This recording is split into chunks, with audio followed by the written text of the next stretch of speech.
இது எல்லா கிறிஸ்டியன்ஸ்க்கும் Sunday morning வரக்கூடிய ஒரே ஒரு கேள்வி என்னன்னா, ஏன்டா சர்ச்சுக்கு போகணும், எதுக்காகடா சர்ச்சுக்கு போகணும், அதுதான் ஆண்டவராகிய இயேசு கிறிஸ்து நம்ம எல்லாத்தையுமே சர்ச்சா மாத்திட்டார்ல, அப்புறம் ஏன்டா நான் சர்ச்சுக்கு போகணும் அப்படின்ற கேள்வி நம்ம எல்லாருடைய மனசுக்குள்ளேயும் இருக்கும்.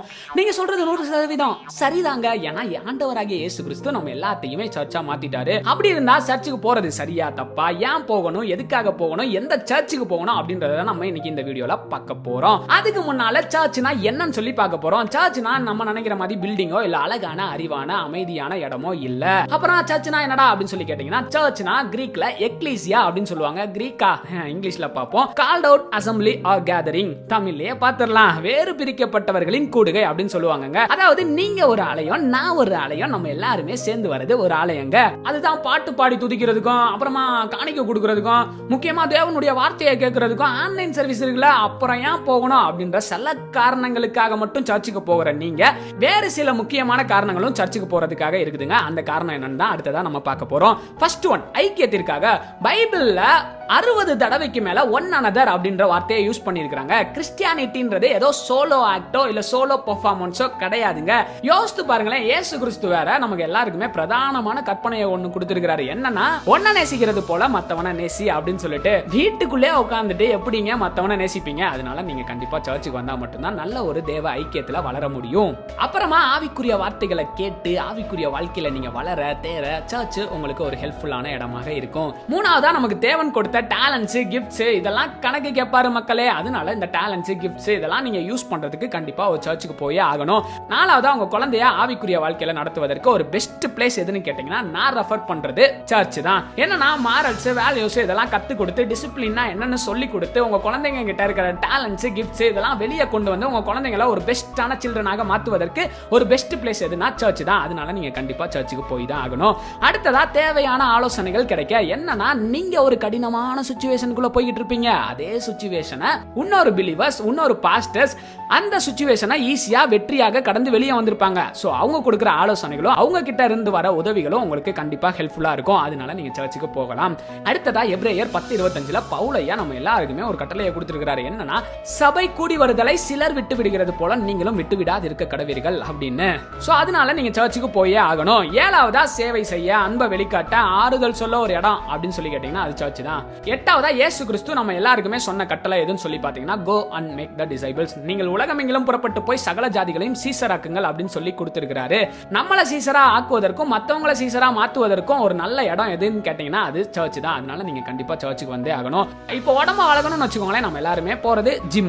அதே போல ஆவிக்குரிய உடம்ப ஆவிக்குரிய வாழ்க்கையில வளருவதற்கு ஒரு பெஸ்ட் பிளேஸ் எதுன்னு கேட்டீங்கன்னா அது சர்ச் தான்.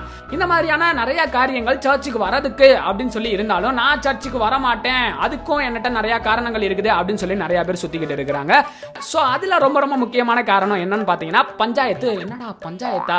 ஆமாங்க, பாஸ்டருக்கும் இவங்களுக்கும் வாய்க்காத் தகராறு. கூட இருக்கிற பிலீவர்ஸ் கூட ஏதாச்சும் ஒரு பஞ்சாயத்து, அவங்க பெரியவங்களா இவங்க பெரியவங்களா இப்படின்ற ஏதோ ஒரு பஞ்சாயத்து நடந்தனால இவங்க சர்ச்சுக்கு வராமே இருப்பாங்க. அப்புறமா நான் ரொம்ப பிஸி, ஏன்டா வாரத்துல 6 நாள் நான் வேலைக்கு போறேன், ஒரு நாள் தான் ரெஸ்ட் எடுக்கிறேன், அந்த ஒரு நாளையும் நீங்க கூப்பிட்டு சர்ச்சில் உட்கார சொல்றீங்களே, அது எப்படிங்க? சர்ச்சை காட்டிலும் எனக்கு வேலை ரொம்ப முக்கியம், வேலையை காட்டிலும் ரெஸ்ட் ரொம்ப முக்கியம், இதெல்லாம் முடிஞ்சதுக்கு அப்புறம் ஏதாச்சும் ஃப்ரீ டேஸ் இருந்தா நான் சர்ச்சுக்கு வரேன் அப்படின்னு சொல்லிட்டு ஆண்டவருக்கு முக்கியத்துவம் கொடுக்காம இந்த உலகத்துக்கு முக்கியத்துவம் கொடுத்துட்டு இந்த மாதிரியான காரணங்கள்லாம் சொல்லிட்டு வெளியே சுத்துற சர்ச்சுக்கு வராத நிறைய பேர் இருக்கிறாங்க.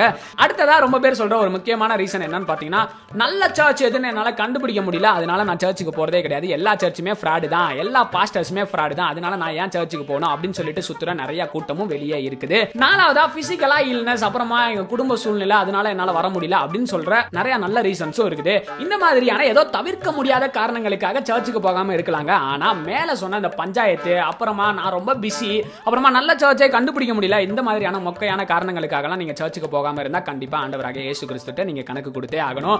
இன்னைக்கு கூட நிறைய பேர் சர்ச்சுக்கு போறாங்க, ஆனா எந்த சர்ச்சுக்கு போகணும், எப்படி போகணும், இது நல்ல உபதேச சபையா கள்ள உபதேச சபையா அப்படின்னு சொல்லி கண்டுபிடிக்க தெரியாம ஏதோ சர்ச்சுக்கு போகணும்பா ஞாயிற்றுக்கிழமையானா அப்படின்னு சொல்லிட்டு சர்ச்சுக்கு போயிட்டு வர கூட்டமும் இருக்குது. அதனால எந்த சர்ச்சுக்கு போகணும்ன்றதான் நம்ம இன்னைக்கு அடுத்ததா பார்க்க போறோம். ஃபர்ஸ்ட், உபதேசம் ரொம்ப முக்கியம் மக்களே. ஆரோக்கியமான உபதேசத்தை, பேலன்ஸ் டாக்ட்ரினை, நல்ல உபதேசத்தை போதிக்கிற சர்ச்சுக்கு, அட்லீஸ்ட் கோர் டாக்ட்ரின்லனாச்சும் நல்ல உபதேசத்தை போதிக்கிற சர்ச்சுக்கு போங்க. ரெண்டாவதா, வாயில வடை சுடுறது முக்கியம் இல்ல, ஆண்டவரோட அன்பை பேச்சுல மட்டும் இல்ல. சில சர்ச்சில் பாஸ்டர்ஸ் அப்புறமா பிலீவர்ஸ் பயங்கரமா பேசுவாங்க, ஆனா செயல்ல ஒண்ணுமே இருக்காது. சோ செயல்ல வெளிப்படுத்துற சர்ச்சுக்கு போங்க. மூணாவது, மூணாவதா பாஸ்டர் ரொம்ப முக்கிய மக்களே. சமுதாயத்துல குடும்பத்துல நற்சாட்சி பெற்ற பாஸ்டர் இருக்கிற சர்ச்சுக்கு போங்க. நாலாவதா அவங்களுக்குள்ள தூங்கிக்கிட்டு இருக்கிற டேலண்ட்ஸ், கிஃப்ட்ஸ் இதெல்லாம் தட்டி எழுப்பி அவங்கள பிரயோஜனப்படுத்தி அவங்கள ஒரு ஆவிக்குரிய வாழ்க்கையில ஒரு பெஸ்ட் கிறிஸ்டியனாக மாத்திர சர்ச்சுக்கு போங்க. அஞ்சாவதா ஆடிக்காரு, ஆப்பிள் போனு இப்படின்னு ஆடம்பரம், ஆசீர்வாதம், புகழ், பெருமை இந்த மாதிரியான காரணங்களுக்கெல்லாம் முக்கியத்துவம் கொடுக்காம ஆத்தும பாரம், மிஷனரி, ஜெபம், வேதம், நித்திய வாழ்க்கை இப்படின்னு இயேசுவுக்கு முக்கியத்துவம் கொடுக்கிற சர்ச்சுக்கு போங்க.